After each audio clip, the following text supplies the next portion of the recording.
पटना में महागठबंधन पर चिराग पासवान ने जमकर हमला बोला है। महागठबंधन के नेताओं पर चिराग ने निशाना साधा और जबरदस्त हमला बोला। चिराग पासवान ने कहा, चुनाव में बिहार की अनदेखी की गई है। पहले चरण के चुनाव प्रचार में विपक्ष की कोई भूमिका ही देखने को नहीं मिली। तो चिराग पासवान महागठबंधन के नेताओं पर जमकर हमला बोलते नजर आए। पटना चिराग पासवान मीडिया से मुखातिब थे और इस दरमियान महागठबंधन के नेताओं पर बिहार की उपेक्षा का दरअसल आरोप लगा दिया। ये कहा कि बिहार में चुनाव के दरमियान विपक्ष ने बिहार की अनदेखी की है। पहले चरण के चुनाव में विपक्ष का कहीं प्रचार दिखा ही नहीं। कांग्रेस का कोई बड़ा नेता प्रचार में आया ही नहीं।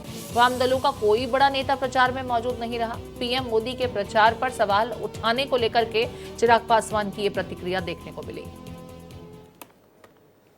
गठबंधन के कई ऐसे दल थे जो अपने साथियों के लिए प्रचार में नहीं गए।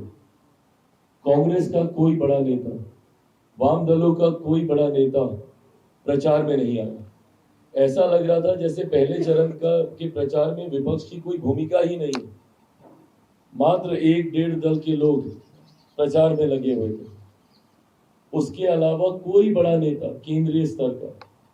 और मुझे कभी कभी ताज्जुब होता है कि पूरे एक राज्य की आप अनदेखी कैसे कर सकते हैं। कांग्रेस, भाई मान लिया आप नहीं किसी से उस पर आपका वो था, पर ऐसे में आपका कोई राष्ट्रीय स्तर का नेता बिहार में आना तक उन्होंने जरूरी नहीं समझा।